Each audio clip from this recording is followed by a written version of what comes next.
Hello, fine folks. Welcome to Adobe Live, day 2 with En Wang. Hi. And thank you for joining us. If you are still watching from the Illustrator demo with Sophia, I hope you're gonna stay tuned for this.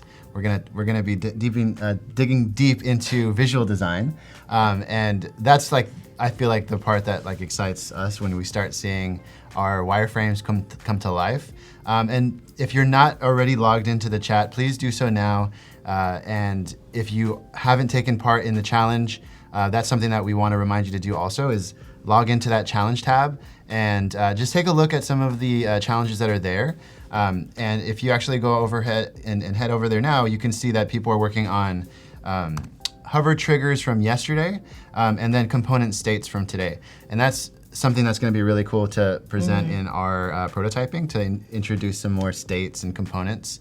We're going to be definitely building upon that concept and that new feature of XD.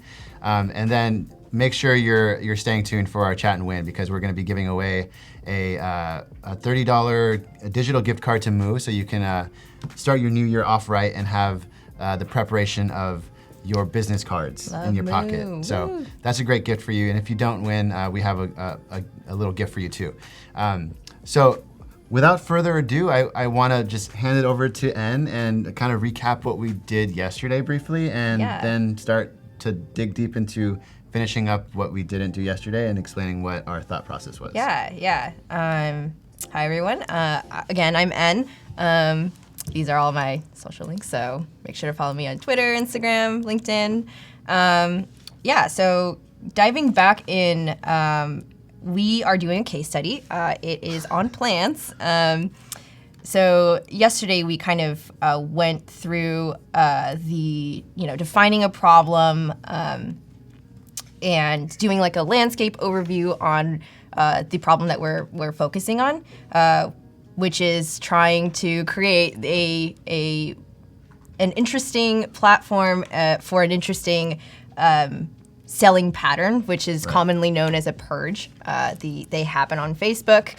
It's like a booming industry, and a natural thing that's happened on Facebook that nobody has control over. Yes. It's just happening. Yes, yeah. And so again, we saw some interesting conversations around the word purge. I guess it has like a negative connotation, but I didn't make that up. That's actually like a thing that people refer to it as. It didn't sit well with people. People yeah. were like, that word is terrible. Yeah, like, but we can work on the name. On that, yeah. Yeah. And, hi everybody that's joining in the chat.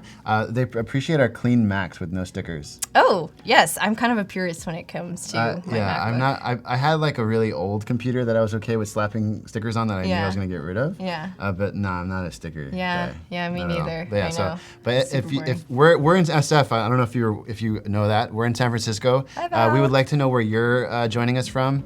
Stone is joining us from Iowa. Thanks for being here. And if you're from around the world, we'd love to know where you're here from. Yeah. And post Thanksgiving, is definitely in our gut. So happy Thanksgiving to Richard. That was last week, but we're looking forward to putting up our. I think he said Thursday. I don't know why I saw a turkey. That did look like a turkey, though. I look like a turkey emoji. Hey, that's where my mind is. Yeah. On the holiday still, but yeah. So we're digging deep into this Facebook problem. That is something I think we can make something really cool out of that we've already started to. Yeah. And so what we're doing today is kind of finishing up. So yesterday we didn't get to finish our wireframe, so we went home or I went home and did some of my homework and just finished them up. So we'll be walking through some of those things today. Let's see, where should we start? I would say that let's go ahead and start on that one. User flow? Okay. User flow. Yeah, so this was the first flow that we've identified. So again, we're coming from a seller's perspective. So a lot of these sellers on Facebook, they're trying to get rid of a lot of plants in succession, like all at once. And so we want to, I wanted to kind of really design for that experience where we are trying to enable sellers to again, like use this app, like if you can picture people, pulling plants out of their pots and labeling them so that people can can buy them later on, like right then and there. So for this flow, we start out with Jessica, who is a plant seller, and she wants to list some of her plants to make room for new ones. And so we head over to the login screen. We're gonna just, assume that they've logged in successfully, because that's not, we won't worry about like the ins and outs of login. Right. We all know kind of what login screens look like. Yeah. That's okay. We can if we get around to it, we could throw some like little treatment on it after the visual design portion. Yeah, exactly. And so after the login, we land onto the dashboard. And again, with these kind of user flows, we want to be as clear as possible about what the most important pieces of the page are.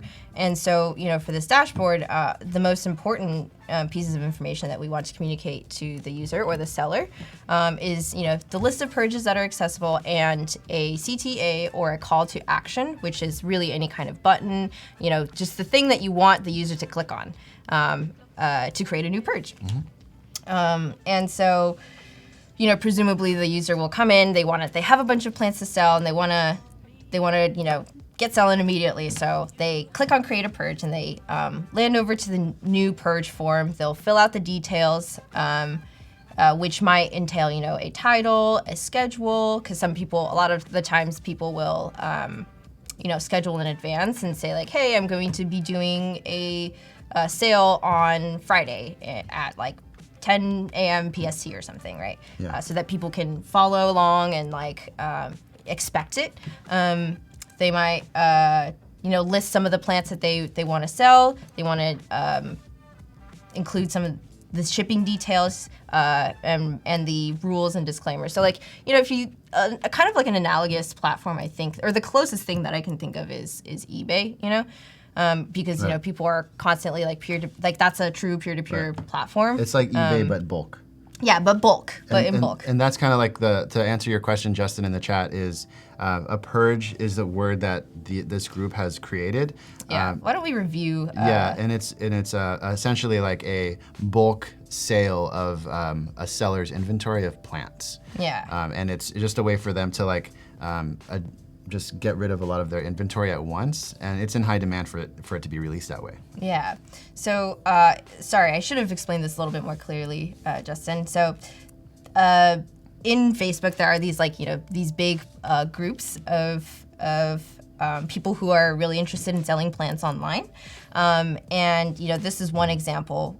It's called Plant Purge USA. Lots of people are exchanging and selling plants. It's kind of like a hacked marketplace that is happening right on Facebook. And there are many plants that are being exchanged every single day. It's a group just focused around this specific vertical. Yeah, and so an example of a purge is right here. So this girl, Haley, she is, she's telling the group like, hey, I have lots of plants to sell. And what she'll do is she'll say like, she'll list all of her rules, again, like shipping, combining all of, her items and plants, blah, blah, blah. And then she'll say like, I'm either doing it right now or maybe I'm doing it in like 2 days, but like make sure to follow along on my post. And then when time comes, she'll start posting. This is an example of the comments in her post where she'll start listing out these plants. So this one is like a large Mandula pothos for $10, and people at the bottom will say like sold. And so whoever comments first sold gets the plant, and then they separately do like a PayPal exchange through DMs or something. And so this is a interesting and popular selling pattern that people have kind of just started doing by themselves organically. And usually, when you have users who are kind of creatively coming up with solutions and hacking a system, such as, in this instance, Facebook groups, that's when you know that there's like a clear area of like innovation or design. Yeah. And so that's what we're tackling today. Yeah, and just to like we asked where people are from, so we got a bunch of answers. Richard from NYC. We have Justin joining in the chat from Minneapolis, and then people from we got Bombay, Bristol, Connecticut, Voodoo Val, Sacramento. So people are coming from all over the place to talk about plants with us. So thanks for being here. So we really excited. appreciate it. Actually, I should I should do this now. Actually, so before we dive super deep, I thought I would bring in a little plant for you today, Julian. Oh, look at this is so. Just to kind of be clear, there's a green screen behind us, and it somehow washes out the green in this plant. It's not like brown. It's beautiful. Thank you so much. And what is this plant called? It's a Tradescantia. Tradescantia. Actually, its common name. So a lot of plants have common names. This plant's common name is a wandering Jew, but that's not politically correct and offensive. So I call it a wandering dude. Wandering dude. Yeah. And it is known for being a durable plant? Yes, it's known for being a durable plant, and it can grow anywhere. So if you are interested in houseplants and want to get your first houseplant but don't want to kill it, this is a really good... it's a good starter. It's a good starter plant, yes. Thank you so much. I have low light in my house, so she knows that and kind of took that into consideration. Yeah. And yesterday I asked a question before the giveaway for Moo, is like, what plant would you be if you could be a plant? And I would be a cactus. Yeah. And this is the closest she had to a cactus because it's resilient. So yeah. I'm super grateful for it. Thank you. And I've been meaning to get more plants, and my wife doesn't want me to bring any more plants home. So, so now she can't say no. Yeah. Because it was a gift. That's it. I love it. Thank you so much. Yeah. Okay. All right. Diving back into our Take a quick break. Yep. So back to our flow. So we are, in our dashboard, we've created a new purge, and the seller probably wants to give their customers or their audience some heads up on the details of the purge, and then they kind of arrive back to their dashboard, and that's what we have laid out here. So this was we did this halfway yesterday, but again we cleaned it up and went back. So just to give you a little bit of an idea how I use these two, because even wireframes are just tools at the end of the day to communicate information, right? And so what I like to do when I'm working on a product problem is start with a user flow and then translate them into wireframes, because again, it's just a really good way for you to think through the problem that you're trying to tackle, because it's really easy to design for features and not for a product. And so if you have a clear map of what you want to do, that is going to be the best way of creating a product. Yeah, and I think the way that you've kind of outlined that just makes perfect sense to me. Yeah. And so, so the way that this maps out is, over here we have login, we've assumed that they've logged in. We're in our dashboard, and that's what we have out here today. So this is the dashboard. This is this screen. This maps to this. And then the form page, the user will presumably click on create a purge, and then they come on to the screen. And in the screen, because I've already listed all of these pieces of information that are most crucial to communicate to the user or the seller. That's what I have. This was kind of like the skeleton of what I used to build out this page. And it's just really helpful to write everything out beforehand. And I always like to say, I said this yesterday, but I'll say it again, clear writing is clear thought. And so if you are ever stuck working on a problem, just pause and write it out. Just draw it out, sketch it out, do whatever you need to do to think about the problem holistically.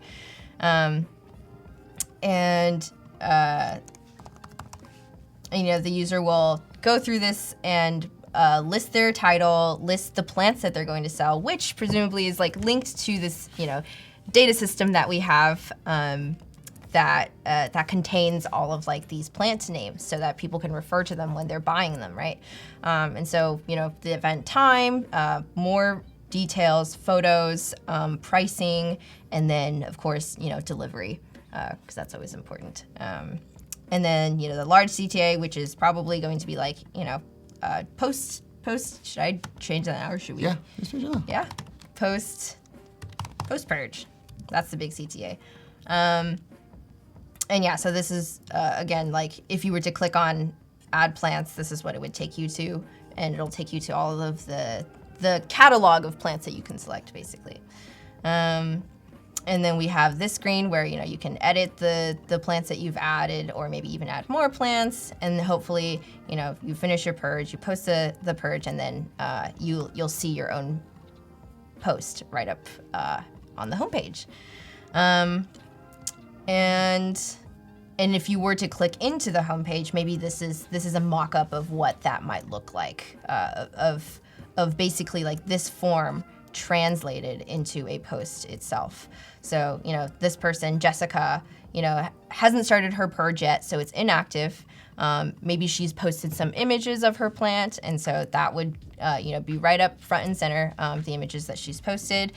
Some of the details are listed below. And if you can, and I think it's important to note, like, the hierarchy of information, right? And so it's like, if a user is coming in and they're taking the time to post their own pictures, you probably want to display that up front. And so, that's why a lot of the times,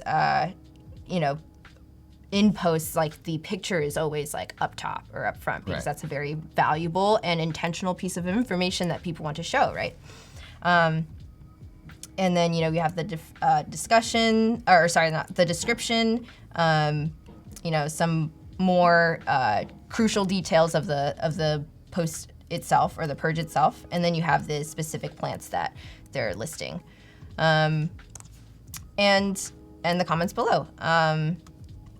And that is basically like our first create your own purge event flow.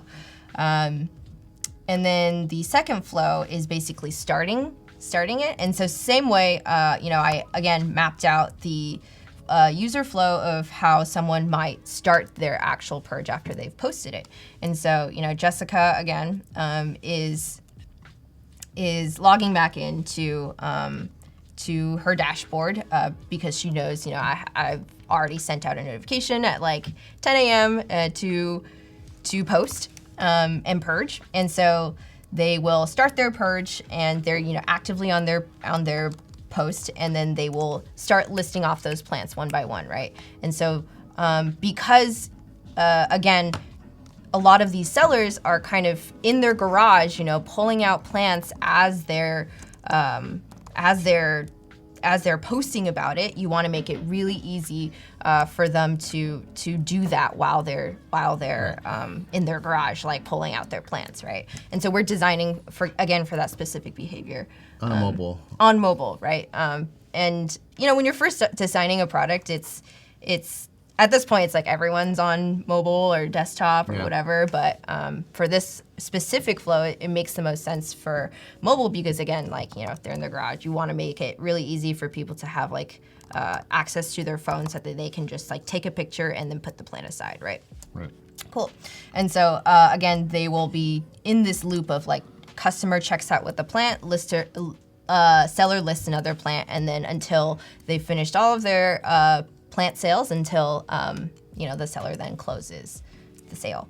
And that is basically kind of in a nutshell what our flows are intending to do. And I know this is a case study, which means that the way that, presumably if you were to put this in like a portfolio or something, I think it's really nice to be able to have these as talking points, because a lot of the times for portfolio pieces, it's not about like what you did or where you did. It's like about how you talk around your work, right? And to be able to come up with concise points and explain to people how your brain works, basically. And so that's another reason why user flows are so helpful, because they are really great visual indicators for the way that you think. Right.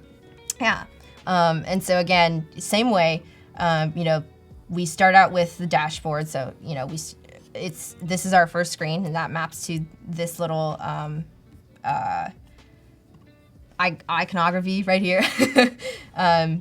And then they log back onto their post, and the difference between this screen and the other screen is that when you're actually activating the post, you get to like list a plant down below. And so, you probably want this to be in a really clear and obvious place. And that's why it's like, at the very bottom of the screen and it's big and bulky. And if you even zoom out, and squint, the most clear CTAs are probably see more and list a plant, which is probably, what you want. Because these are the most important pieces of information for people to know. And so the seller will list a plant, and this is a what I would call like a node selector, which means that there are just these repeatable elements, such as this little card right here that will pop up and presumably link to like a product page or something, right? A page that tells you all about the plants, and so you might. And because the seller has listed this previously, they're all right here, easy and accessible for them to list. So for this one, a string of pearls, they'll click on list. They will add a photo about it. They will add more details, and then they'll include the price. And then down at the bottom here, it will presumably pop up like this. So that other people can chime in and say like, hey, I want to buy this plant. And then they check out, and that's it. That's basically like the end of the flow for both the customer and the seller at that point, right? Right. Yeah. And then now we're gonna you wanna go through and prototype the flow real quick to kind of see it in a display screen, or how do you think you wanna approach the next step? What's your plan for that?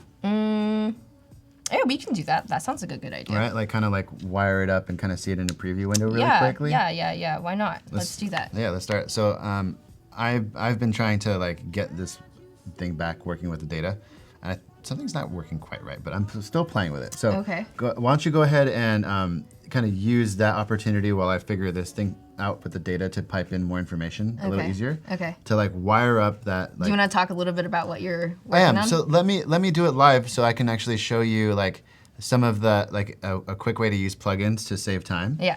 Yeah. It's a pretty cool plugin. It was, and it was working great. And now, obviously, when you try to do it live, it's why is it working? Yeah. So let's see. Let's do it from scratch, actually. So En has designed this tile, right? And we have this this idea that we have repeating essentially little cards for individual plants that they're listing. And this is really important because we want to know how many plants, we have to have an image for a plant. We want the data to come in easy. So if you're designing a wireframe, maybe you don't want to design and look up all the names. You're not a copywriter. Yeah. You don't know all the scientific names and the common names for plants. Like this one has a scientific name, which is Tradescantia, and a wandering dude as a common name. So those are things that maybe someone on the copy team knows, but the actual designer might not have. So we're calling that scientific name and then an image. And so the one thing you have to be clear of is when you're using a plugin like Google Sheets here, is you have to be really specific with layers and layered names. And that kind of just talks about us as designers and how we name our layers. Are we being deliberate with that? Because I know sometimes it's so hard. It's hard. It's so hard to keep your layers. It's really hard. And if you are the type of person to name all your layers, you're doing God's work. Because you are doing God's work. It's really a hard thing to kind of wrap your head around all the time to keep it. I think it's definitely undervalued and overlooked for sure. Yeah. Because it really helps developers too. Huge. Naming conventions, that's a huge thing. It's a huge thing. Yeah. And so I'm one of those that I kind of go back and forth between. Yeah. I try. I do my best. Yeah. And we all do. So what I want to do is make sure that these are all properly named. So I know that this is going to be an image. This is going to be the scientific name. And this is going to be the common name. And so let's just order them the right way because I was having a little bit of a snag. Another thing to note, I think, is this is why design systems are helpful, right. is that they help continue these names, right? Yeah. And they help them live on, basically. And it really kind of drills in that design language between design team and the rest of the team. Yeah, it's just communicating there was this topic that came up. I kind of had a speaking thing I did last night, and what we were talking about is like the importance of a design system and a team using a unified system to not create something that's called design debt.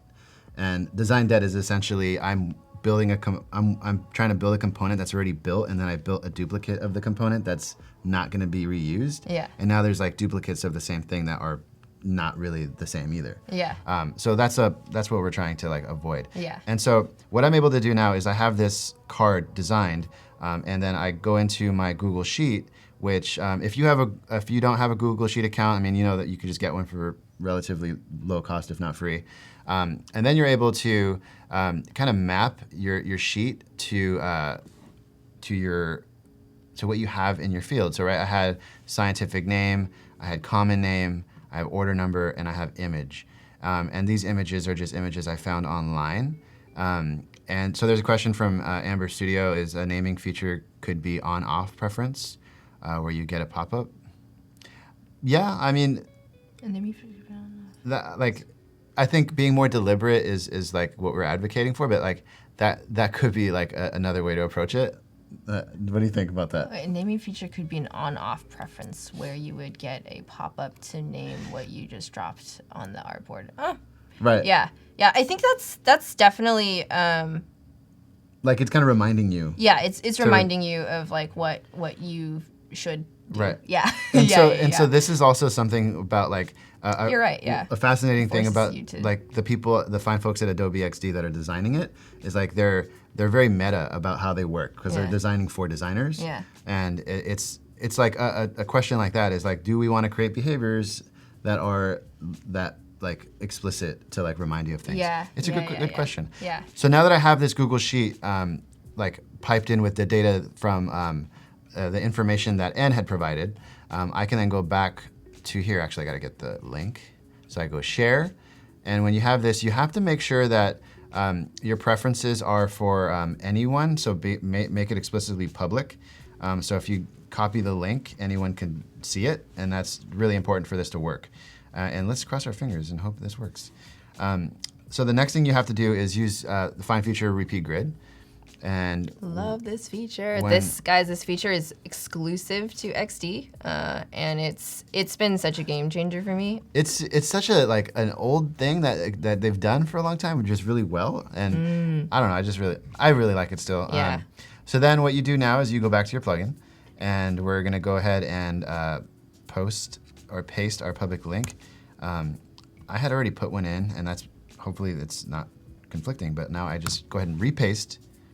Continue. And so you have like your XD element and the Google Sheet content, right? So this is all mapping to where we need it to go, common name. So that makes sense, right? One-to-ones. And these, there's no mapping necessary because those are just other elements. And you apply, and then boom. Whoa! It worked. So I'm really glad it worked. So this is like, I feel like a really good way to show like also the power of your components. And that way you can kind of modify one, and then you can see that change happen across. So I can make this round. And yes, chat and win is happening in 8 seconds. So what I want to ask you now is, I don't know, Christmas is coming. What do you want for Christmas? What is on your wish list? I think we all deserve good stuff, whether it's karma. If it's a feature from XD, actually, if you have a feature that you would like XD to have for Christmas, what would it be? And if you can't think of anything, then just tell me what you want in general, and maybe that Yeah, would... or maybe like a gift that you're excited to give. Oh, even better.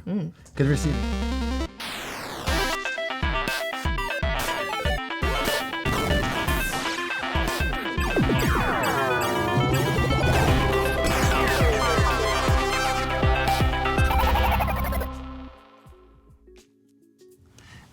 And while we wait for people to see who wants what or is like waiting to give what, like what are you looking to give? Now that you gave me this amazing gift. Like, and I seriously, like, I love it. I'm glad. I'm just like, I feel like I should have got you something. No. In the spirit of giving, right? So I actually am.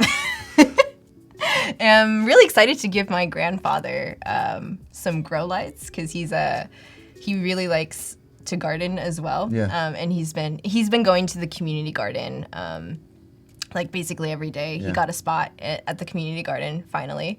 But he also wants to grow indoors, and I don't think he really knows about grow lights, which is a thing, and they're like just special lights that you would shine on your plants. Where does your grandpa live? In Mountain View.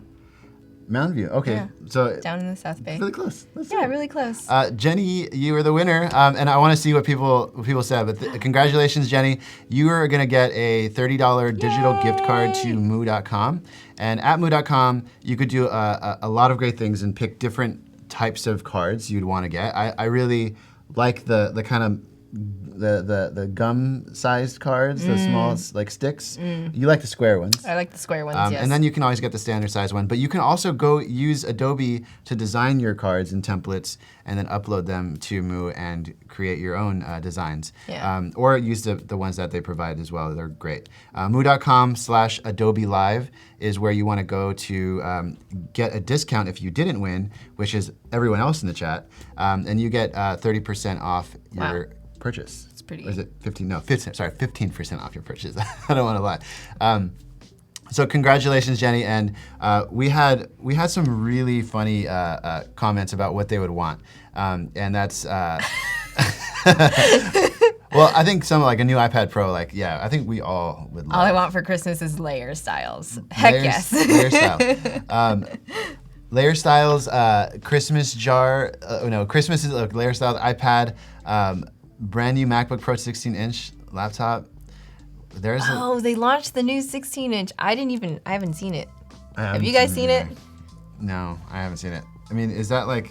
I guess it's 1 inch larger than these guys. But it's not 1 inch larger. It's they measure it across, yes, right? Yeah. So it's like yeah.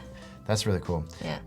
Well, congratulations again, Jenny, and we are back here at like looking at like how I just kind of piped in some data, and if you missed that, I would actually really urge you to check out some really cool lessons that at letsxd.com.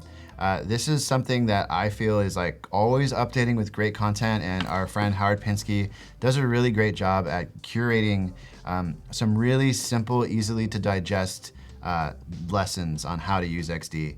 And if you like are caught on like how do you make micro animations work in States, like he has like really great explanations, and you can also get like some really cool kits that you can kind of reverse engineer and play with as well.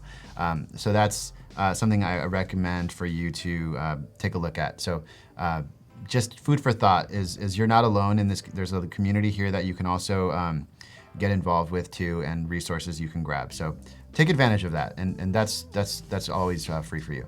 And so kind of back to, and he has a lesson on how to do this in case you missed it. But this is an easy way for you to use data and work with someone that might have access to all these names, or maybe you just don't want to keep them in your design, and then you can always change them. And because if you make changes to this, just to kind of like show you how that would work, if I just wanted to like, I don't know, for some reason just change this, I got the name wrong or I spelt it wrong. Like mini, or just maybe it's not a mini, maybe I just want to change this. And then you make that update, and so that it's already linked, so you would just refresh content. And there's nothing selected. Let's see. So this one, refresh content, and then it changes for you there. So it kind of links right back and forth, just using the magic of the internet. Yeah. So I really like that feature. And then now that we have a master component built, then like if we wanted to, we could, when we come to like styling this, we could change it, and everything kind of like. Whoa. And this is an opportunity for me to maybe share something with you that Adobe has also introduced. That's trying to understand how we deal with auto resize. And so like if we notice this thing kind of not responding the way we might, like it's overlapping, right? Like how can we like fix that? So what we could do is we can get like these elements here. I like this. And I group that.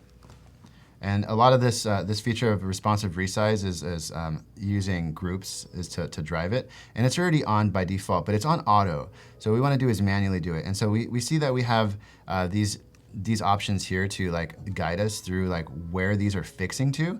So right now we know that it's fixing to essentially the center, and it's anchoring to all of them. So let's see how that behaves now. Same thing, right? But if I turn these off, manual. Oh, I got the screen. Doing the same thing. Fix width, fix height. Boom. Oh, that's why I'm selecting the wrong layer. So it's like really making sure you're doing the. Yeah. Oh, and I know what I these things did. you just gotta, you kind of. There you go. That's why. What? So, Nice. And then you gotta go in there and then like fix the group these and then you can kind of like get to a better place. So then you could. That's actually really awesome. Yeah. So we'll kind of like play with that like as we go into visual. I don't want to like change this now because we might change it later. But then you're able to like fix these and fix height. So like that way that these elements won't change and they'll stay, and then you can play with it and balance it better. Yeah. So like just using your responsive resize to control your individual like cards and stuff as you design is something that if you anchor it to the master, you can make those changes across, which we all know is like the great feature of that. That's just amazing because I have definitely spent hours pixel pushing, just repeating elements, which really could be solved by a really great feature just like using this. Using that master element to like cascade all those changes. Yeah, and I really encourage you guys to, because I wasn't using symbols and components for the longest time, and once I figured out how to use it, I swear to God, it cut down my design like workflow time by like half. And I feel like when you're working alone on like a creative project that's independent, like you feel like, oh, why do I need to use components? Like I'm not like sharing this with anybody. Yeah. But it's for you to save time, and like time is not a renewable resource. Yeah. Like, we can't get it back. I think it's also really great to keep yourself on track, because oftentimes, and I used to do this a lot, I still do this a lot, is I will just like design new elements for no reason, when really what you should be striving for is repeatable elements, and you want to reduce the amount of visual design debt. Yeah, design debt. Yeah, you want to make sure things are as unified as possible. So if you can use one font instead of two, like do that. Right. You want to try to use as few font sizes or color variations or shape or corners around it, like all of those things should be consistent, and you can really kind of force yourself to think about what visual elements exist already by just having a design system for yourself. And I think this is a good time to just like maybe like just hop into the visual design and then use like that as the opportunity to like wire the experience. Yeah. And we could look at some inspiration real quick. Yeah. So what we have here, I've gone ahead and pulled out some visual pieces of inspiration here. And this is what I would also normally do, and I encourage you guys to do this as well, is like before you start designing anything visual, just, take a gander. Like, go look at websites like for inspiration. Go look at a lot of competitor sites as well. That's what I usually do. We don't have to go through all that today, but no. but that would be what I would normally do. Is I would take a look at what's out there. What's trending? What's trending? What are things that are working for other people? Because I think this is also another really good thing to talk about is. You don't have to redesign the wheel. If something is working out there, like you should take it, and use it. Yeah. So if it's like you don't have to redesign a new for example, like a chat room or something, right? Like that's something that's pretty standard. It's been done a lot. It's been done a lot. Yeah. And so it's like with those things, you can really easily just take a pattern that exists and works, and Yeah, and I like to go to Behance is probably my go-to, and not Pinterest just is me mine. being like drinking the apple juice here at Adobe, but like it is a great place for people to share some really great designs. Yeah. And I mean, this is a good opportunity. Actually, do you mind hopping over to your Behance of like your product that you work on, just really quickly? Yeah, Sure. sure. Is that something that you could do? Yeah. Let me. And it's like, so when you create Behance projects, especially if you're doing any type of project, creative project, you're like being able to synthesize what you've made. I just saw it right there, but you. Oh, here. Yes. Yeah, so my Behance, this is my Behance. This is my project on Mira. And people that didn't join us from yesterday. Oh, right. So En is a product designer at Mira. Yes. And this is an AI beauty or AI cosmetics. Is it cosmetics or beauty? Yeah, it's both. It's a beauty search engine. Beauty search engine. Using the powered by AI. Yes, yeah, it's powered by AI. So what we do is we, take a lot of the fragmented information on the web about any given beauty product, and we try to pull all of that information in, we synthesize it, and then we make that information digestible and accessible to people. Because I'm sure for any beauty users out there know that it's like really difficult to, find out whether or not a product works for you before you buy it. I really like the colors of the brand too. It's a really, like, great identity. Yeah. So these are just like a few, shots of like what I was working on at Mira. Here's our like little landing page. This is our website. Our mobile, we're on iOS in the App Store, and we also have a progressive web app. Which is just a fancy way of saying like we have a website that works on desktop and mobile. You're trying to help people that don't have iPhones and trying to get to the Android level soon, hopefully. Yeah. Because that's right. It's like going both is kind of hard at the same time. Yeah. So this is just one of my recent pieces, and then this is just something that I also like to illustrate in my free time. And so this is what I'm really sad about this because I actually did all of this on Illustrator by hand. And you had a lot of iterations. And I had a lot of iterations, and I somehow like lost all my files, so I couldn't go back and show you guys like the states. But this was something that I did recently that I was pretty proud of, and I think I will be like an Illustrator fan for life. Well, There's nothing that can replace Illustrator in my heart. And if you weren't here yesterday to like know that like we went to school together at California College of the Arts, and you were an illustration major, right? At one point, I was not at CCA, but I was doing illustration at one point, yes. Yeah, but then I switched to XD because I just love XD. Yeah, because you like going crazy over rich problems. Yes. It's just really multidisciplinary. But yeah, so this is just kind of like her perspective on the visual design, and I think so. Going back to like where we're working at in terms of the app that we're going to design together, because we are co-editing and we're going to be using co-editing to design together. So let's take a look at your XD file and how some of the inspiration that you're going to be using. So like color palette. The question to the audience, to the chat, is like I think there's a lot of talk about like color psychology and. Ooh, yeah, this is a good one. This is a good talking point. And yes, Alexis, we do have a plant friend. It is not brown. The green screen here changes green a little bit. Yeah. So it looks a lot healthier in person than on screen. This is the wandering dude. Yes, the dude abides. And so, can we make an app that's about plants and not make it green?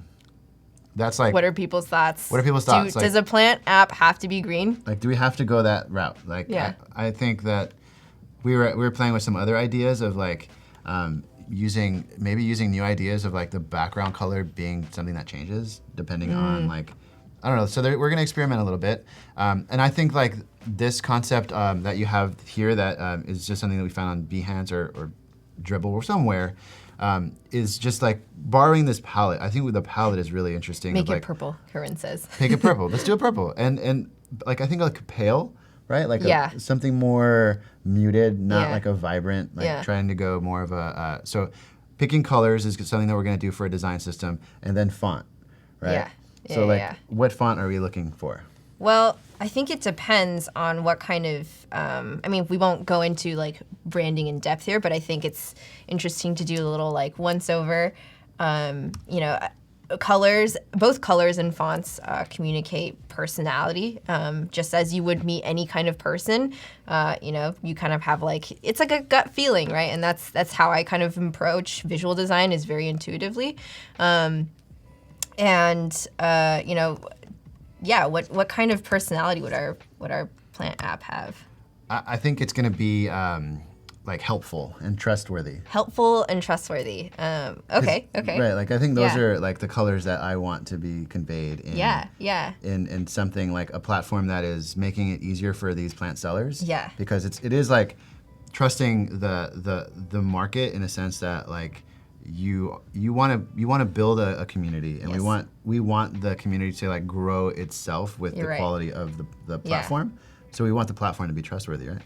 Yeah. And I think the purple actually works really well, or just anywhere like in the cool range works really well. Like if you notice, a lot of popular social media apps are blue. Twitter, Facebook, I think even like Tumblr at one point, right? Not that that's popular anymore. Yeah. But do you remember that service or app like Stumble Upon? Stumble Upon, you remember yes. that? I love Stumble Upon. That was cool. That was super random, RIP, right? R.I.P. Stumble Upon. Is it? I think it's deprecated. Okay. Yeah, but yeah, I like the idea of going with something purple, because I think does communicate trust and you know, friendliness. So why don't we just go with this palette right here? Yeah, What do you guys think? I kind of just like pulled off that purple into like an artboard, but I really like pulling off like that. I think that's a really great palette to work with. Yeah. So we can like just kind of copy these. Okay, Look, okay. Look, are you selecting it already? Look, we're doing the same thing. All right, go ahead and copy that, and then we'll pull over some colors from here. All right, so we got our rectangle going, and then just do a repeat grid Oh, you're gonna do the repeat grid.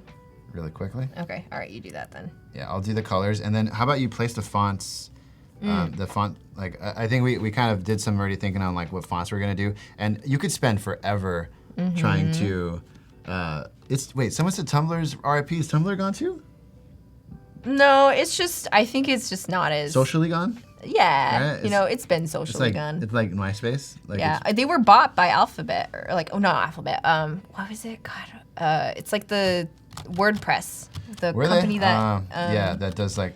for like some ridiculously low price, and when it was like valued at like billions at some point. That's but sad. It's like a few like 3 million or something. I used to it was so sad. Oh, we're both on the thing.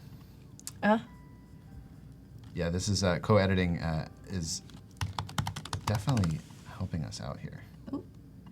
oh, weird. Okay, I see what you're saying. But yeah, I think the color palette is something that like we're just gonna draw from a pale. Oh, whoa. Oops. Are we both working on the same No, thing? I think I accidentally might have selected Gotcha. and so you might want to delete the. Yes, I will. Yeah. Gotcha. But yeah, so now I'm gonna define the color palette, and Anne is gonna kind of show you the font that we're gonna be using. Actually, I And forgot. we were thinking to do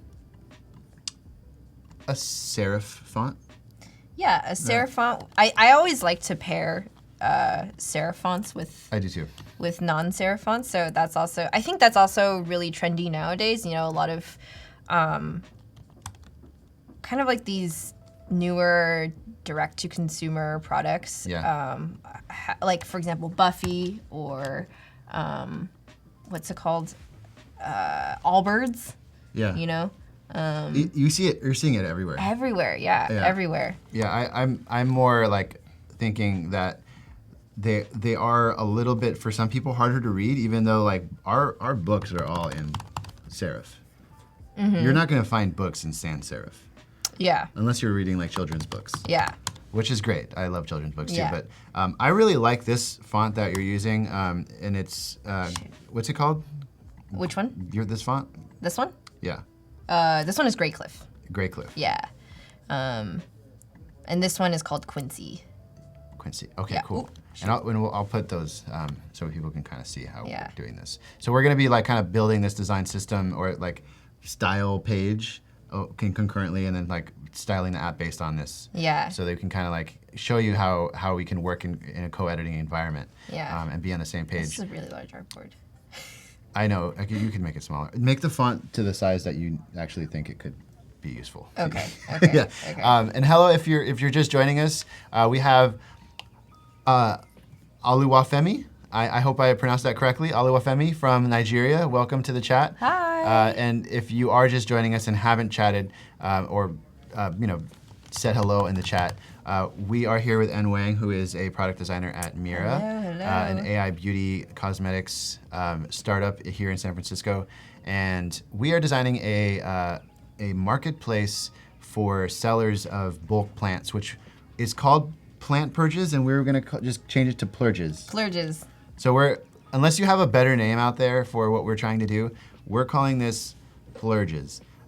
To get away from anybody's negative reaction to the word purge. Yeah, because we've seen that movie. It's not the most positive movie in the world. Dang. But and I'll be defining these color palettes that we're gonna be using. This is so cool that we're able to co-edit. Yeah, I'm loving this. I'm definitely like I said yesterday, I've sat in this seat many times without co-editing and just really wanted to help out. And And now you can. Now I can. And now it's like, oh, now I can, which means now that I kind of have to. Can't just sit here. But just that's cool. Like that's not why I'm here. I'm here to help. Okay, so we got this color palette going here. So one thing that I think is really helpful as you go along, I've kind of already created some over here on the side, but what you can do as you're designing is create some text styles for yourself, and that way, and again, this is a really helpful way to keep yourself on track with the different types of fonts that you're using, both in size and in weight. I think type can get really, really messy really quick. Yeah, totally. Yeah. Oh, by the way, Quincy's in your. It is mine. Yeah.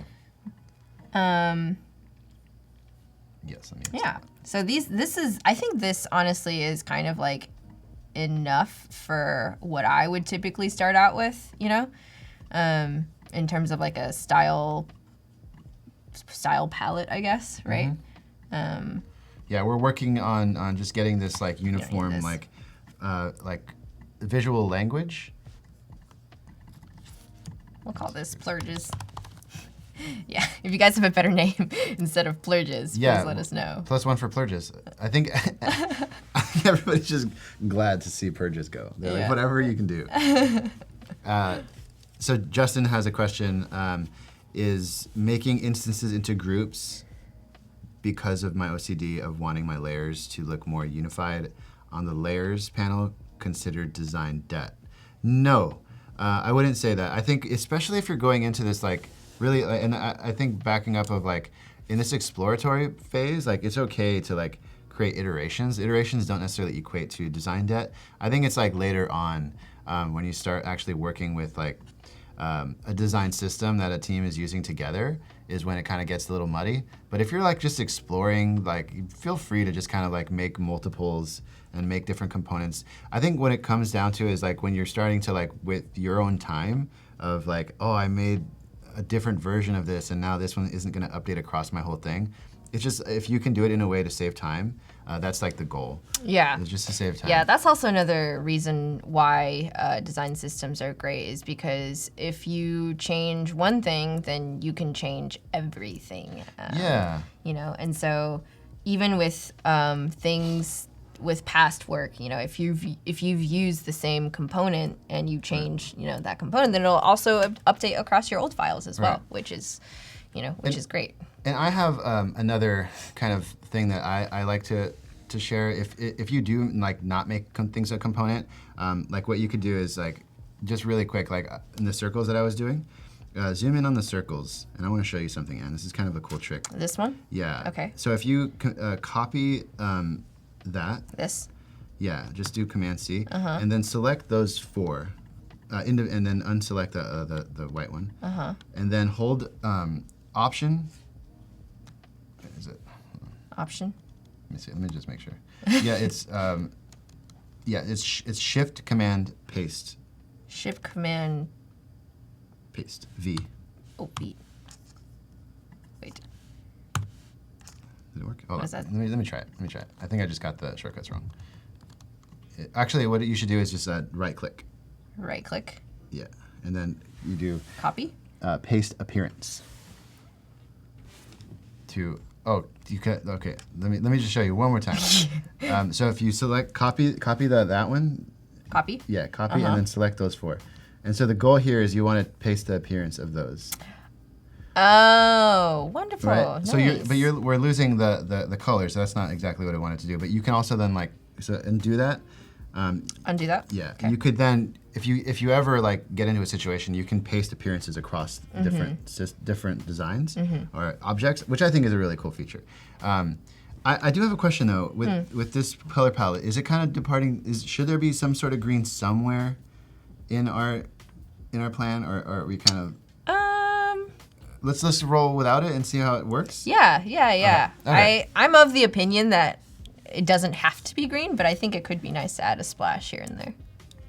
We'll figure it out as we Yeah. go. I think there could be an opportunity to turn one of these into green, but we'll see. I have to install this. Cool. All right. Well, I will start working on this guy. So let's change these titles to that Quincy font that we were talking about. Ooh, 24. This looks a little small. Let's say 30. Yeah, plant purges. This area up top here, in our case, our app doesn't really have, very many functionalities that are super important up here, but generally the top of the screen and the bottom of the screen are super valuable real estate. So you want to be really intentional with what you put here. In our case, again, we don't have anything that's super important up top, but just I guess just keep that in mind if you are designing any kind of digital products, Right. especially for mobile. I feel creating even more space on, I'll do a variation we'll both do together. I have to install a font really quickly, so give me 1 second. How do I? Oh, I want to make these. I would like to make these. Yes, there we go. So here's another thing that I also do quite often is make color swatches for myself. And this is just going to be super helpful just to have this accessible to you at all times when you're designing. So when I'm, for example, when I'm trying to find the colors, I can just click on the swatches on the side and it'll just immediately be here instead of having to eyedropper all the time because that's what I used to do. And I did it here for this design system that we're doing so everyone can see how, but doing it for yourself is better to have them actually in your library, right? Yeah. So let's see. What should we make this? We could. Let's give it a try. Or maybe white. Let's try that green that you were talking about. What if we added? Is that too much color? I think that might be too many colors. Yeah, that's a lot. That's a lot. And you could do the background white, right? And it could be, how about I just do an iteration with you? Well, I wanted this part to be highlighted because it's an important screen to the user, or part of the screen to the user.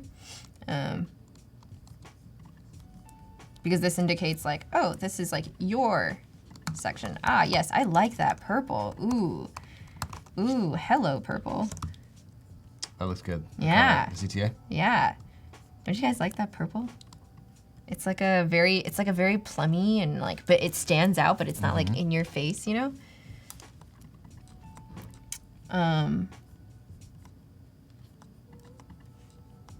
you want to try the data input with these guys? Oh yeah, let me do that. Yeah. And then I can also start. I'll make that a component, so that's definitely a project for me. see, these guys, I don't like my lines to be super heavy. So what I think I'll do is maybe make these a little bit lighter, so they're just not as harsh. What do you think about this gray? Lighter, darker? What do you think? Where am I looking? Sorry, here on this screen. Oh. Let me see. I think that's Or the black. Or we could, yeah, let's do a little lighter. Yeah, let's do a little lighter. Right here? Yeah. Yeah, a little bit easier on the eyes. I also like to use kind of like an off. Oh, actually, before I forget, I'm going to make that a color. Yeah, so we'll name this like outlines.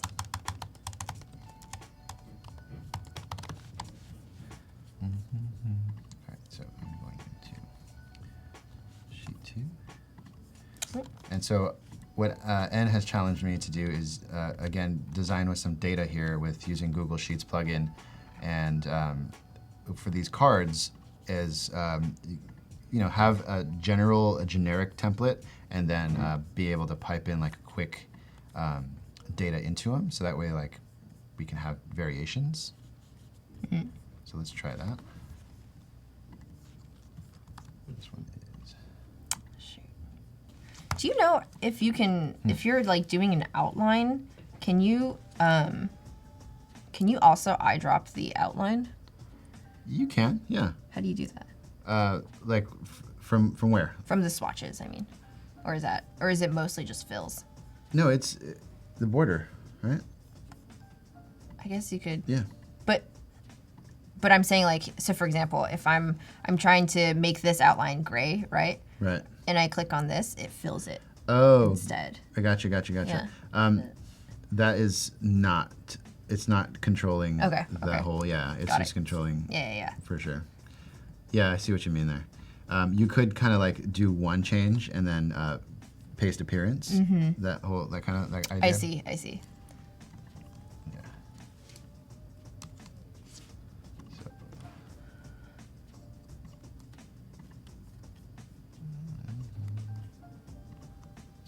I am right now in the middle of doing some designing with data. So naming my layers is really important for me. So this is going to be the banner. And so we decided that on this one, it's the banner, right? Or the banner message. Is that what we're calling that? That's the title. Title? Yeah. So it's plurge title, right? Plurge title. Plurge title. Let's see. Oh, actually, what we could do. How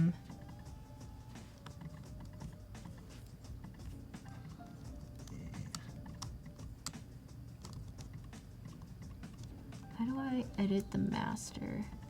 For which one? For this. CTA. Oh, so right click? Right click? But you might be select the whole component. You might be in outline mode. Oh. Yeah, and then edit master. Oh, it looks like that's not. Oh, you haven't selected the whole thing yet. What? There you go. Now edit master component. Reveal component and assets. Yeah, that one. Reveal component and assets. And that's here. Oh, and then can I? Yeah. Edit. Okay, got it. Oh, this must be the master component. That is. Then. So yeah, you can now change that. Oh, I see. Cool. Great. Mm-hmm. And for this card, are you open for me to like redesign it? And, mm-hmm. Okay, change it up. Cool. Do it. So we haven't. Let's see. What we can do here is just like replace this, and then rename it.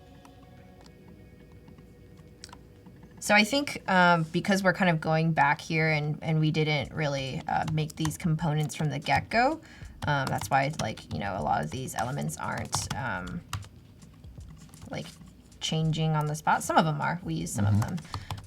But ideally, when you're doing this, you are kind of making these components as you go, and you're trying to predict you know, which elements are more repeatable than others, and then hopefully, as you're creating, you are using your own components and symbols, and that way it will be much easier for you to go back and edit them. Yeah. That's the goal, right? That's the goal. Always trying to save time. This is so cool that we're designing side by side. Yeah, I'm so very pleased. So a big reason why I wanted to do the show with you, En, is in school we never actually got a chance to ever work on a project together. Yeah. Now we're doing it. Yeah, that was like every time it's like you never really get to pick your partners, and like we didn't ever get a chance to do that. Yeah. So it's dope. Let's see. So this is the seller's name. So, with the nav bar here, should we just throw some icons in here? Yeah. What was the requirements for what's going to be in the nav bar?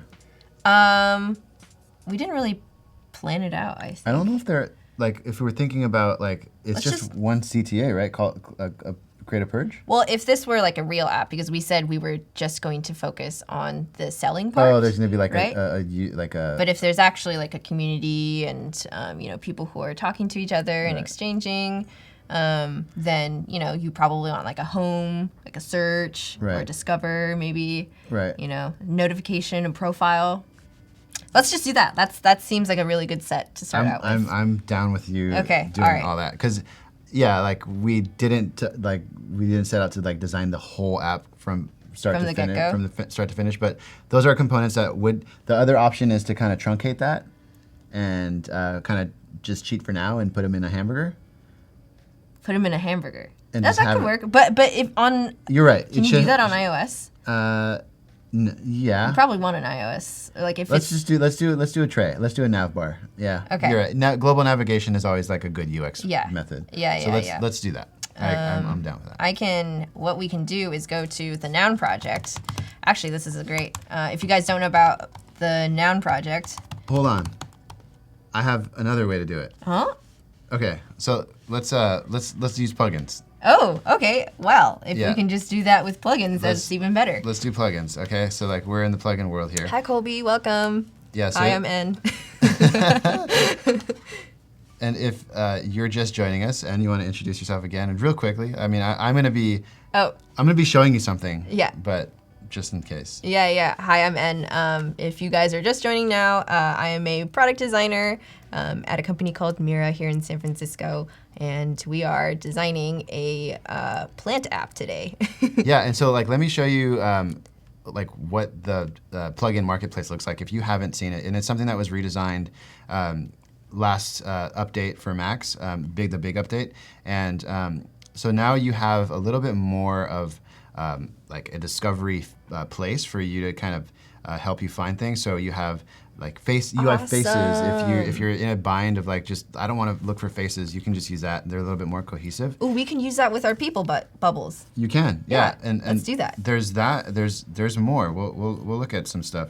And I want to download some plugins. Right. So look at some. I'm gonna go ahead and browse for one that I know to use for icons, and that is you can use Icon for Design. There's Icon.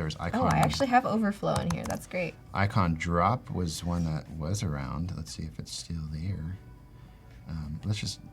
Icon Drop. Have you used Stark? Did you work on Stark? No. It was an inspiration for. So like I designed a plugin. I'm still developing it. It's an accessibility plugin. Okay. Stark is like a contrast and helping with colorblindness, right? And also like legibility of like your contrast layers. Yes. And then sizing of your pixels. Or of your typefaces. Okay. Yeah. Got it. So different accessibility. Different. Yeah. Accessibility is a really broad topic. So if we're looking at the icons, we have Icon Scout or Icon Drop by Icon Scout. This allows us to like just log in. Should I download that too? Hold on, I'm not trying to log into something right now. Let me see real quickly. I think there's two different icons I have here. Okay, this one's a lot quicker. So icons for design. What am I looking for? User. a profile? Yeah. Is it icon drop? Which one did you download? I did icons for design. Icons for design. I'll try. Oh, that one didn't work. Let's see. I'll try icon drop by Icon Scout. How about that?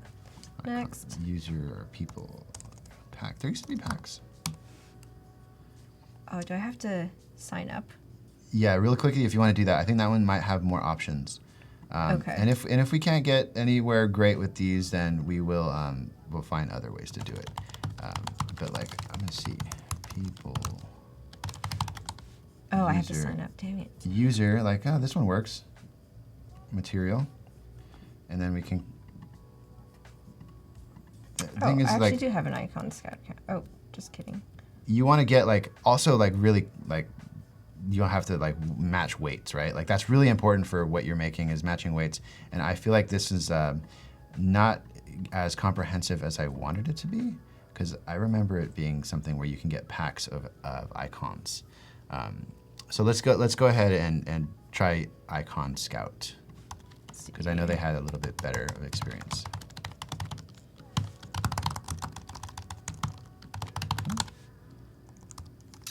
What? And plugins definitely are a workflow time saver.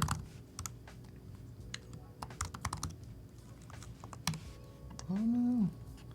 All right, well, how about this? Okay, I'm just gonna use the noun Yeah, project use for the now, noun but project for now. ideally, Ideally, you want to do like workflow time savers, but Yes, this is not yes. currently working right now. And I'm going to continue to just like work on the visual design. I had an idea of like making plurges a little bit bigger, so I'm just going to take this and like This one looks redesign something here. oh man, everyone else. I guess that makes sense. Yeah, everyone's the icons are they're a tough game these days. Yeah. Because I have seller profiles that I would need to use here, and then I'm going to make the whole background purple. Yeah. Do you use PNGs or SVGs? In these designs, I like to go for PNGs Yeah. for personal use. Like, it just for me makes more sense. But I'm not like tied to it. Yeah. So we're just adding these like icons really quick and dirty here. And the reason why you want to use icons for a lot of intents and purposes is because, or icon packs, I guess, is they're just a great time saver. Especially if you're doing really quick mocks or something. You want to just generally try to save as much time as possible, and that's why having something like the noun project is really, really useful. Right. So let's search for a home icon. And the hard thing with, I think, not creating them yourself is that you don't always get the most cohesive icons. So you kind of have to like dig a little bit to find icons that are, that match each other in size and in width. Yeah. Like for this one that I chose here, it's got like a very specific width, and that's hard to match. But it's the icons usually you're working with a design system team that and that's the philosophy of design systems, is being able to not have to really try to reinvent save time by having a system for you to really use them, because designing icons is kind of time consuming, right? it is. Yeah. It can be, because you want to make sure they all have the same weight, is also a big part of it. Yeah. But yeah, we didn't decide on icons before, so it is a last minute kind of scramble. Yeah. How about we leave the icons? Can you find a pack? Yeah. Okay. Yeah. All right, you gotta all right. I'm still working on getting this pretty, and that is gonna be using data. I need to make sure these are really messy. we're just gonna go with this one.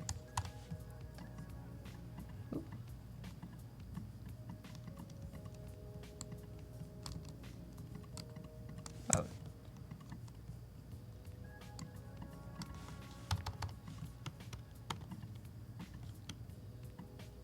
Right.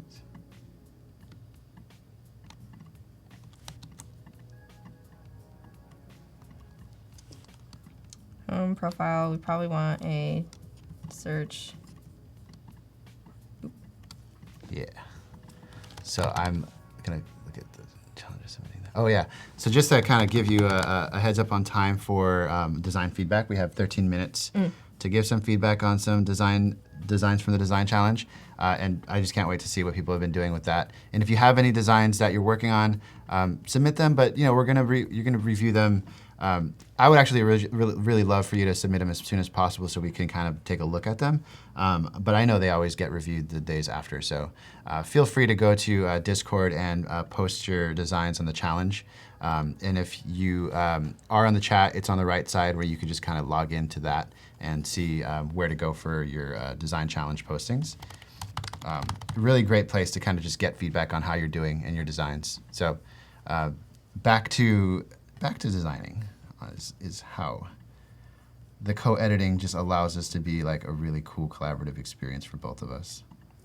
Okay, I wasn't able to find a pack because I didn't know there was like packs, but I finally I got. You got some? Yeah, I got it. I got all of the icons that we needed. Dang, where is it? Okay. Oh, where did it go? Oh, it's just really tiny. That's weird.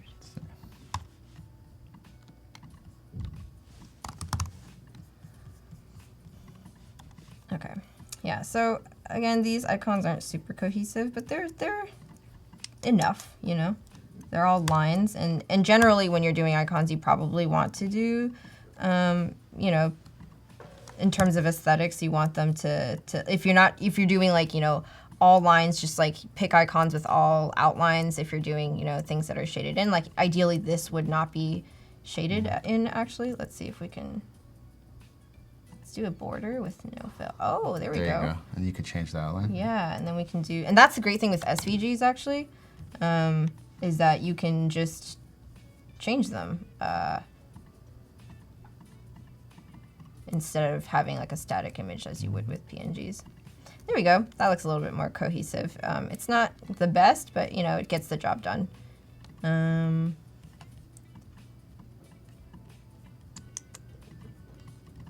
There we go. And let's make the background a little bit darker so you can see. So there's like a little bit of a contrast. And I always like to make the backgrounds like a neutral color because if you have to, and that's why you see in a lot of apps, there's not a lot of variation in background color because it at some point gets really distracting and really like, there's a lot of visual clutter when you do too much color, you know? So there is such thing. Actually, all of these could probably be, I'm just kind of like riffing here. Oop. Oh, I'm totally riffing. I'm thinking this could probably be, let's see, let's go to our color palette. Ooh, I kind of like these being purple too. Oh, but this guy. Let's see.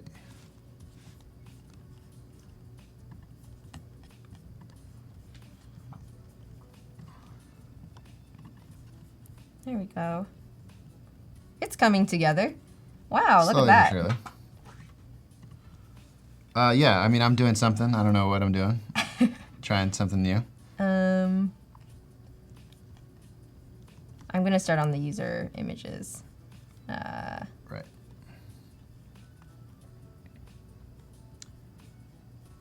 So is there a plugin where I can put in images as well?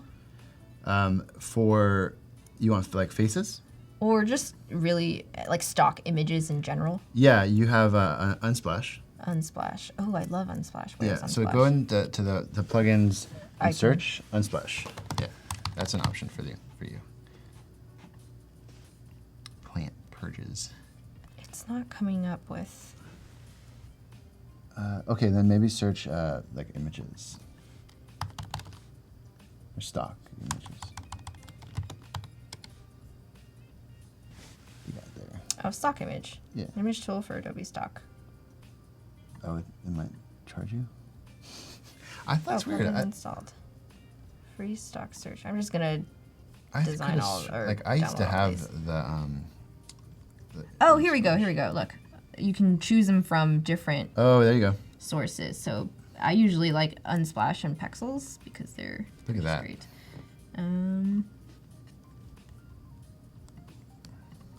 Oh, but are these people? Oh yeah, these are faces. Dang it. Start now. We good on Here we go. Plants.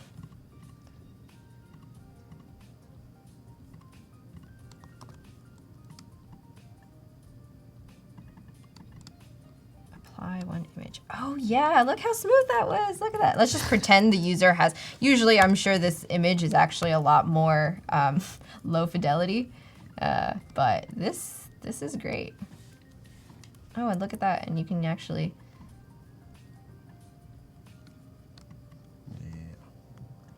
Just make these all the same size, and we're gonna lock that. Let's do, and then what we'll do is we will. Did we ever decide on pulling into green? Is that was like a possible? Let's see. Let's see how that looks.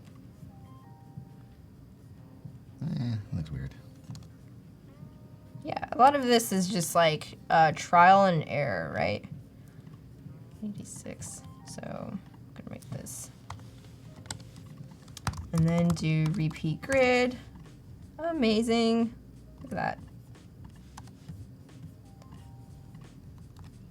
And we're just gonna pretend the user has posted. These are images are variable, but and let's see.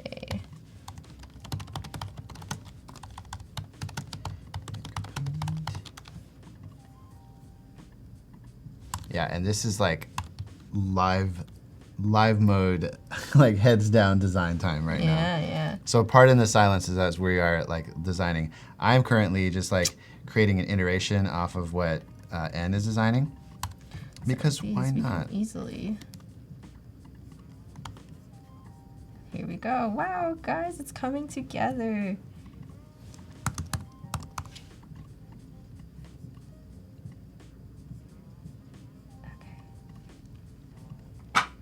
Oh, actually, now we can plug in these faces, right? So let me see if I can. I'm so curious about this UI faces thing. Let's see. Let's do male and female.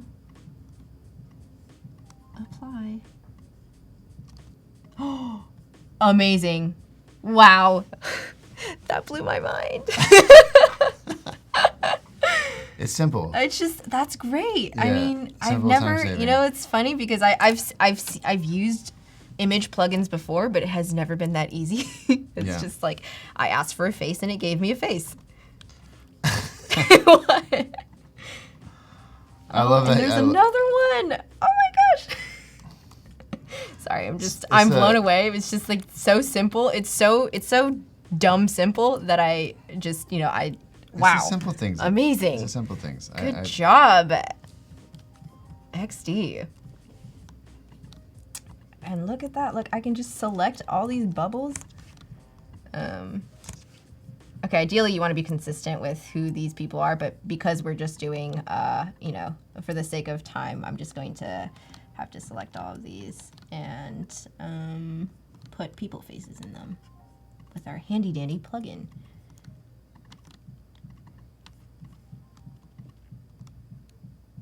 Okay. Apply. Guys, you have no idea how much time this has saved me.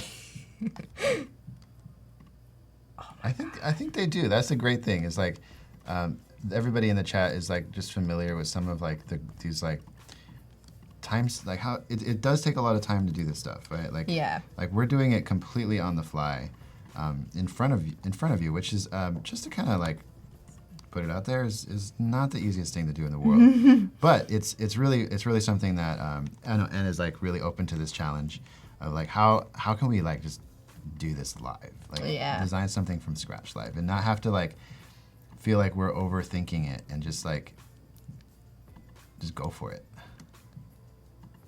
Let's see, these guys are little.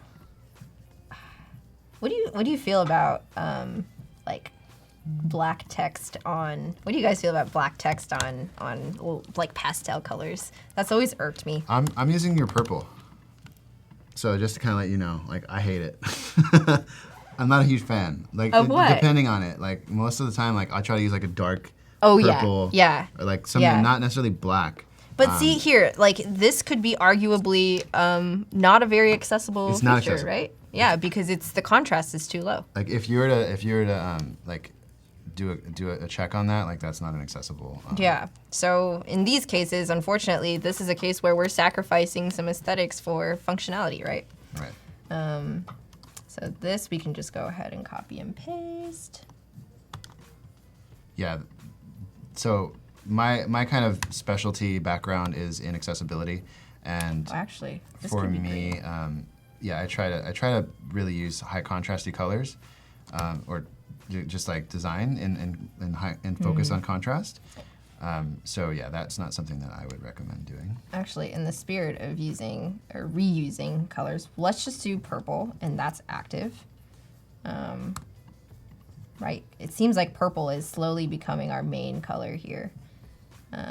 Purple, yeah, purple looks like that was kind of like a good way to go. Yeah, and inactive can just stay gray because that makes sense. Yeah.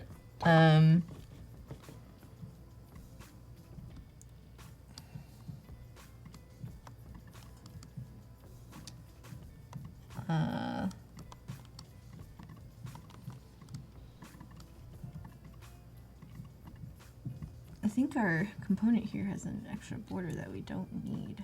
Yeah. Just undid that. Oh my, that looks fantastic, Julian. I don't know. Let's see. Playing around. See what's going on here. I think it's so cool to be able to see everyone's or like someone else's take because it just hits you in the face with inspiration.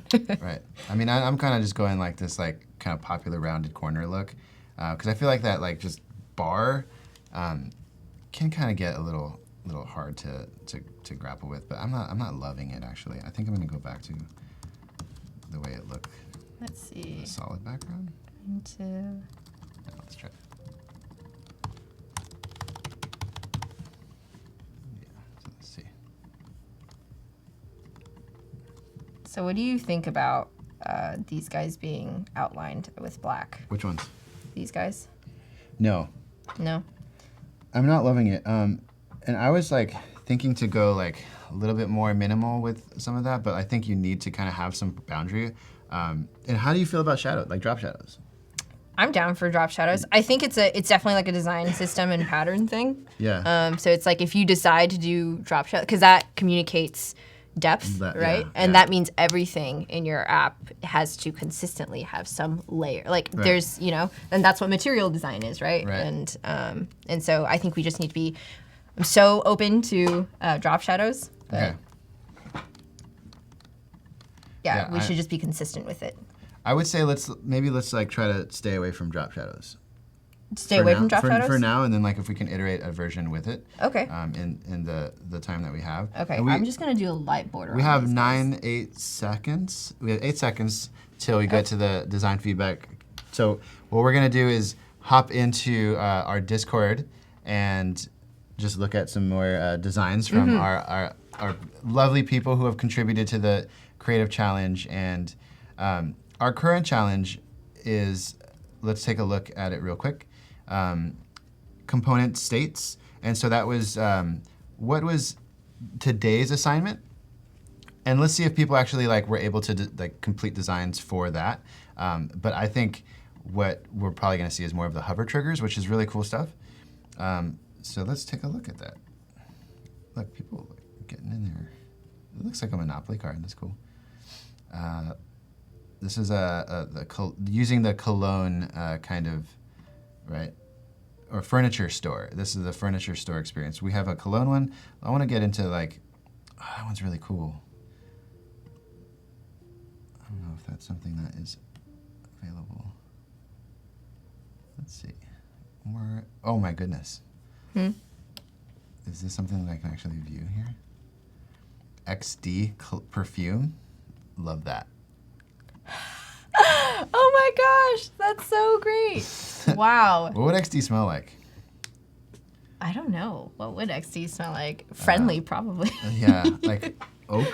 Oaky? Or is that too new, is that too old? Maybe like it would smell like lavender? Yeah, because it's a little, pinky purpley. Okay, so let's take a look at some of this stuff here. So Perfume. Nice. Harsh commented. Okay, so let's see. Color. Choose your color. So we can So- auto-animate color. Yeah, I think this is great. Wow. It's awesome that you plugged in that animation. I would probably use a photo in this instance, right? Right. Because you're selling a product, so you probably want the image to be,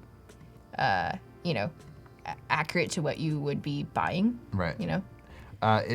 It's Wow. definitely well thought for, and I understand like you're trying to just play with like how you can auto-animate colors, which is really great. I would say like it's a really great job as like far as architecture of like how you kind of were able to like. It seemed pretty easy to use for me. Yeah. So I really like the way that you framed like how to select them. For me, like using real cologne bottles would be kind of like more what you expect, but I still think that's a really great job. Yeah. We have another one from. Wait, Santaji just said XD would smell like MacBook and coffee. Oh. That's pretty good. Yeah, I don't know. Like people's like. I already smell like that. I don't know what you mean. No. I guess so. Like I always smell like coffee too, and I just haven't like I don't know what a MacBook smells like. Yeah. It depends on you.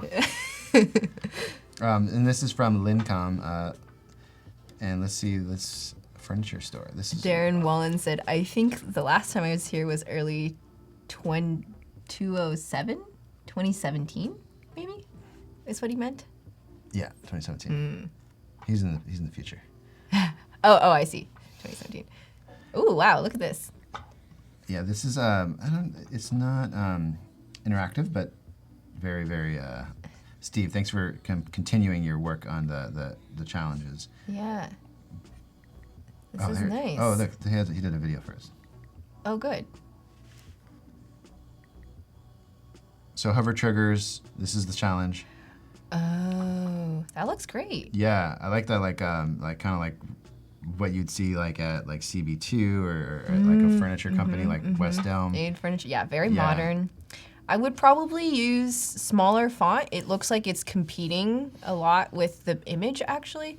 It just like is a little bit, in my face, I would say. But aside from, I love the composition that you did here, like with the big, furniture image on the left, because that's always nice to see your photos in large, especially when you're looking at like items. Yeah, and I think it's just like a hierarchy, like of like what's the most important thing to look. It's like it looks all important right now. Yeah, yeah. And so just kind of using the hierarchy to you want to determine guide your viewer through the guide page. the eye. Yeah. And then we have another one from Praveen Kumar. So the furniture challenge. Nice. Let's see where it's always interesting. This so reminds me of like Urban Outfitters or something, Yeah.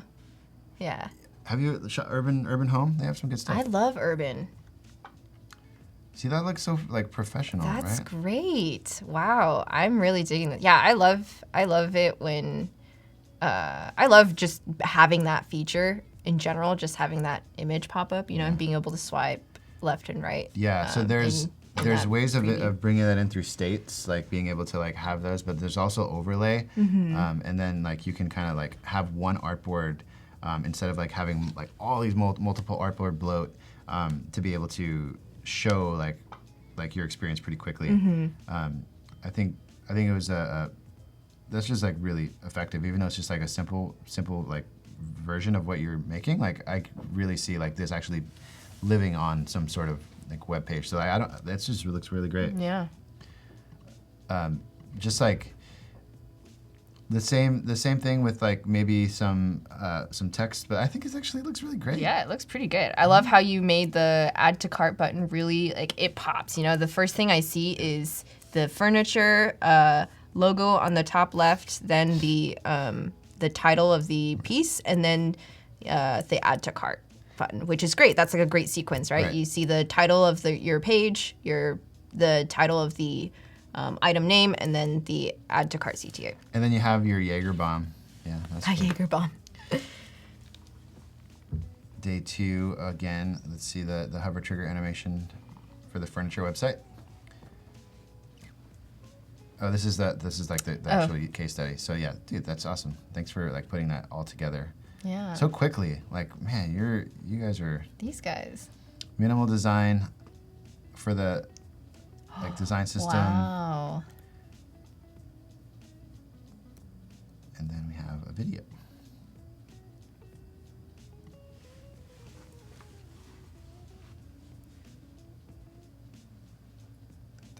Wow.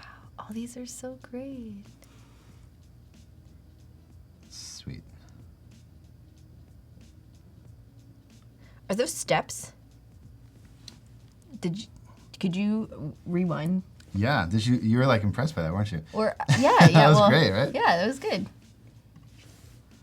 So yeah, you can do all this on one artboard. Step 2, step 1, step 5, step 4. Yeah, the hover state triggers are great. I do think the step, like mixing because usually when you have this kind of like a hover trigger, it's to identify a thing and less so to indicate a sequence. Right. And that's like microcopy problems, right? Like that's a really another thing to tackle that takes some time, and that's what copywriting is for. But yeah, I know what you're saying. It's like it's kind of like you're not sure, like, is that a step or is that like, because who knows what people are going to hover over in what order? Yeah. So, because you even like this is the third step, but it says third step 5. I would argue this is an interaction problem, actually, right? Because you want to clearly define like what kind of interaction communicates what kind of display, right? You know, or rather vice versa. Yeah, because like I think I see what you're saying. Like lay the tabletop down on the ground, screw the left leg. So like it's more of instructions on how to use this table. Oh, I see. But it looks like you wouldn't like. So you get the assembly notes. It's highlighting the assembly notes in the product description. Got it. See, I didn't get that at first. Right. Yeah. But yeah, I mean, I think it's a great idea to kind of give those instructions. Yeah. I just don't know if like you get the instructions and go back online. If that's a natural way of but I think the design is also just really fantastic. Yeah. Really, really great stuff there. We are going to hop back into our designing. We do have about 20 minutes to finish up our experience. So Let's do this. We're gonna do it. Yeah. And I think like just kind of going a direction of like where are you thinking of like where I have versus what you've designed. Let's take an inventory really quickly. Yeah. I mean, honestly, I really like the personality that you've put into this. I think in my mind, because I've been designing like online communities for a while, everything needs to be like super like dumb simple, but I just love the the personality that you've put in. I was thinking about putting like a border around it. It's still there. I think when you have a lot of posts in succession, and this is what I've learned from experimenting with many kinds of post styles, is that it's nice to have some kind of a container sometimes. Right. You know? Boom. I don't know how I'm liking those corners with that. Right. I would love to riff on that because we're just going to carry that style throughout like the whole rest of it. So let's how about we try doing shadows? Yeah, let's try. I think shadows would be a good idea. You're right. Let's do shadows. Okay, look at that. That's awesome. Okay, cool. Well, then I will just follow your suit and do shadows on these guys too. And you had the CTA. Let me get that in there right. Shoot, I always. Where do I go to the master component? Is this a Search component? Did you make this a component? Which one? These guys? I did not. Okay, I'm gonna make them a component. Yeah, you can make that a component. Shortcut to making something a component is Command K, just so y'all know.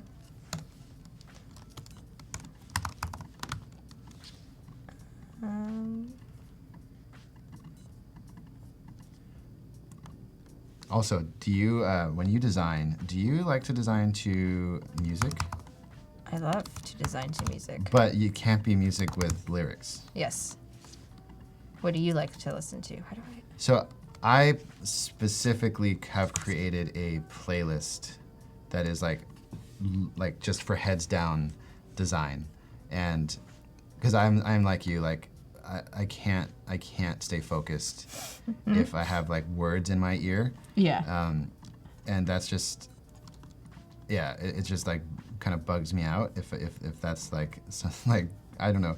But I would love to know what like you have. Like I'm on Spotify, and you can find my playlist there that I listen to. It's literally called Space Out, and it's just like great heads down time, like jamming playlist. Like, but if I feel like this like we're now in the visual design part, which isn't as we've already done all the hard thinking. Like we're now just having fun, right? So you can like I feel like I can experiment more with like just lyrics. I'm okay with it. I'm open to designing to like hip hop is usually how I go. This just gets me in the good mood. Yeah, I'm definitely more of like a rolling beats kind of person. Rolling beats. Yeah. So that's like you said, like house, but you're really into bonobo, right?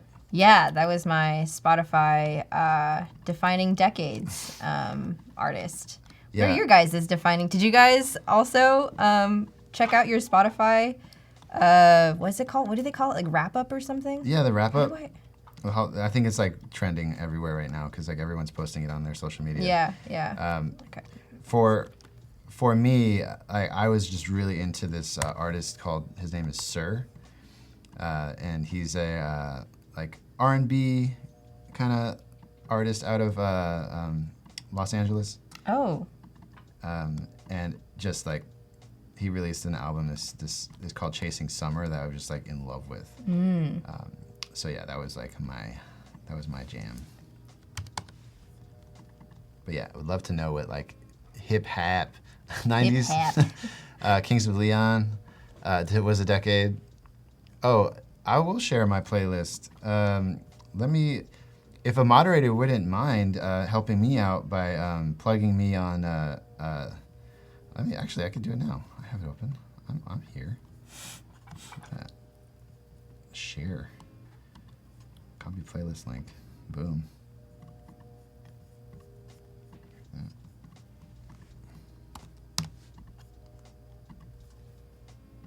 How come I never post links? It doesn't actually post a link. It's not a live link, but it's there. If a moderator can help me out, I would love that. I never can post links correctly in the chat. Yeah, it's like music is essential for me to design to, and it's kind of weird when we are like in silence. Combine option B, I see. But that looks pretty good. I'm actually pretty happy with the way that looks. What do you think? For what? This little guy here. That looks good. I'm It's good happy with that. It's good for now. Yeah. Right. It's good for we can always like see if we have time to polish up things later. Yeah.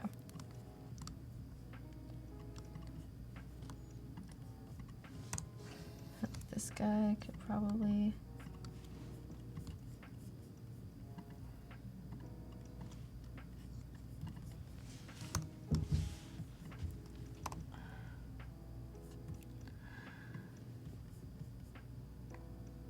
All right. Actually, this probably could just be white. It's playing with the. actually. Yeah. Let's see. I think we're mostly good. The only thing I think is left to design is. Oh wait, I gotta replace.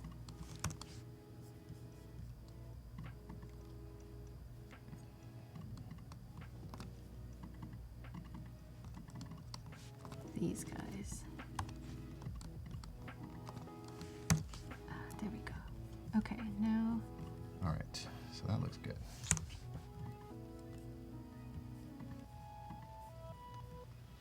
I need another face, so I'll get you to get that in there in a second.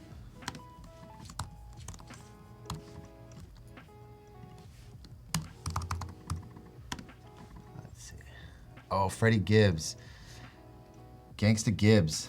Yeah, I'm really into hip hop, and for me, it goes deep. It's like more of like on a historian kind of trip. I was raised in the golden age of hip hop, and my band of all bands is The Roots from Philadelphia.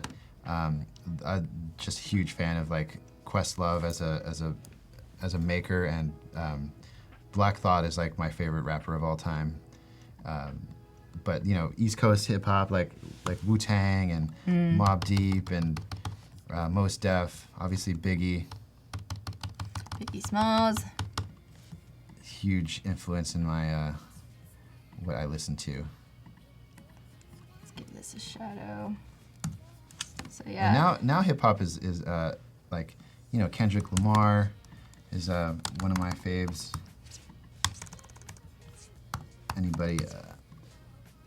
Anybody out there fans of like Kendrick and Schoolboy Q? That's my thing. All right. So yeah, one thing to call out here is, yeah, you know, since Julian and I have decided to start using shadows, we want to be consistent with, you know, our use of shadows. So, you know, adding something like this would be nice. Sometimes it's like, it can get a lot, especially with like, you know, these cars when there's so many kind of different elements that have depth or 3D-ness. Right. And you kind of want to just be thinking about that constantly as you're designing, and it's okay to go back and change things. And, you know, Julian and I are designing here on the fly, but ideally you're iterating on this like many, many times, you know? I have a question for you. Yeah. So looking at like my screen, is this Start Purge Now going to take you to this right here? Mm-hmm. So that's taking you there, right? Mm-hmm. This one wouldn't have one, right? Because that's not your purge, right? Because we're Jessica. Okay, so this one would... That's someone else's purge. Oh, okay. Right? And then this is a create... Okay, so let me back that up. You can just delete that, though. Just delete that? Right, yeah, Okay. and that's it. And then... That's why I had this on a blue background, was because this is your purge, you know what I mean? Right, Yeah. right. But And, I think whatever you have there is great. okay. And Yeah. so can you, with the mechanics of this, you can see your purge, but see other people's purges too? Yeah. Okay, cool. Just want to make sure. Let's see. Let's try making these little... Wow, that's coming off strong. These colors, what do you think? Yeah. Should we just make these white? Make them white with a drop shadow. No? I feel like that's a lot. I think we should maybe just make them gray. Make them gray? Okay. Yeah. Make them a soft gray. Yeah, a very soft gray. Yeah, very soft Even gray. this is too much. All right, so I'm going to start doing this here, where I can auto-animate. Prototype.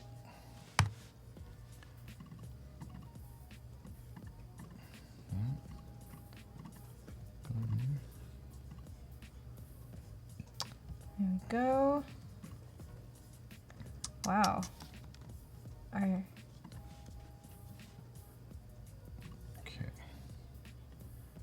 So and as far as the create a purge page, I'm basically just gonna copy and paste this and just edit the bottom. Sorry, what were you gonna say? are we, the design, are we finalized on this one? Yeah, unless you have anything else to add. No, I think it looks great. Yeah. I mean, it's all there that we need. So, plant. Let me just get a little spacing here.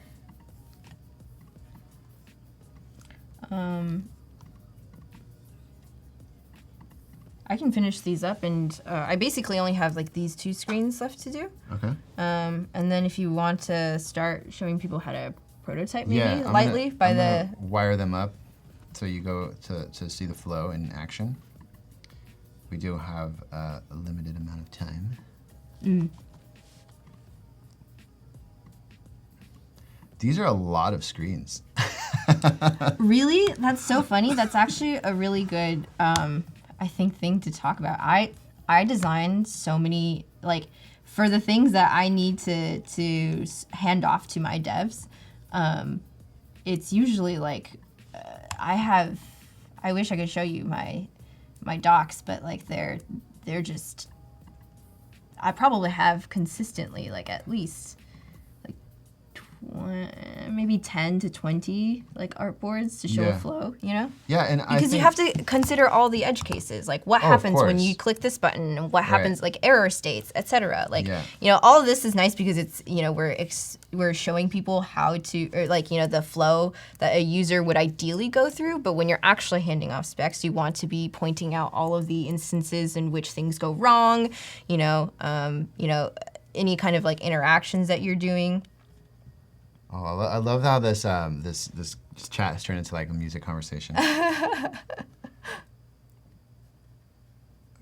That's awesome. You started it. You know, we gotta inspire the folks. Okay, well, I think that's basically it, right? And then we have here. Ooh, let me just plug in one more photo with our handy dandy image plug in here. Let's do this guy. So I have a quick question. This page is going here.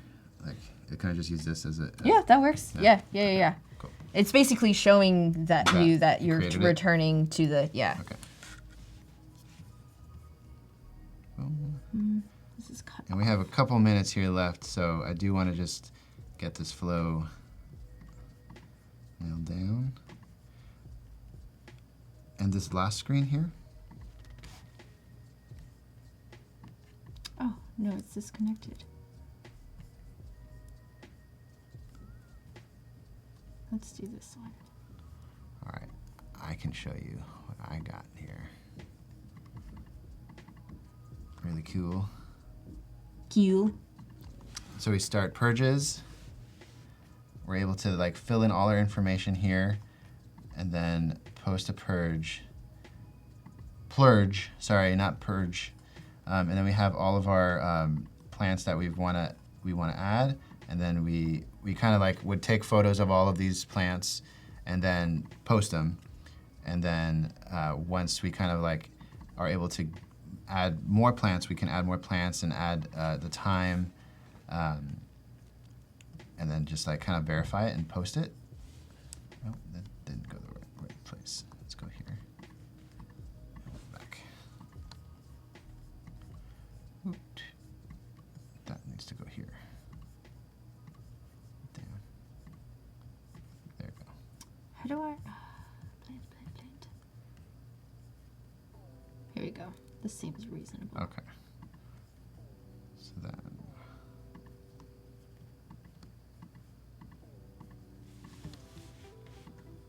Where are you looking? I'm almost done. I just. Oh, you had plants you put in there. Yeah. So we got pretty far with our design. Would love to get some feedback. I think what we could do as a team too is maybe like continue this just to clean it up and get it on I would love to at least work on that and get it on a Behance page so you can like, critique it yourselves. Yeah. And talk about it. Would love I mean, we did all this thinking. feedback. We might as well get like this thing done somewhere. That's true. But it's almost done. Like, and I think this is one portion of this piece. thanks for joining us to nerd out on plants. Yeah. And like talk about some like ways to introduce data into your designs in a really easy and elegant way. But also like a way to really pick apart a complex UX problem and really understand this marketplace that is just kind of organically sprouting on Facebook. And I think like we as designers like are always trying to fix things that annoy us about like the world we live in. Yeah. And is really into plants. And I wanted to share this really complex problem that we're gonna keep going. I think we have a startup here that we can get into. Oh, is it time for them to leave? It is. Oh. I know. Oh, sadness. Sprouting. Yes. It is time for us designers. to leave. Yeah. But okay. we have so much more for you to come. The Creative Challenges. Stay tuned. Love you. Bye. Bye.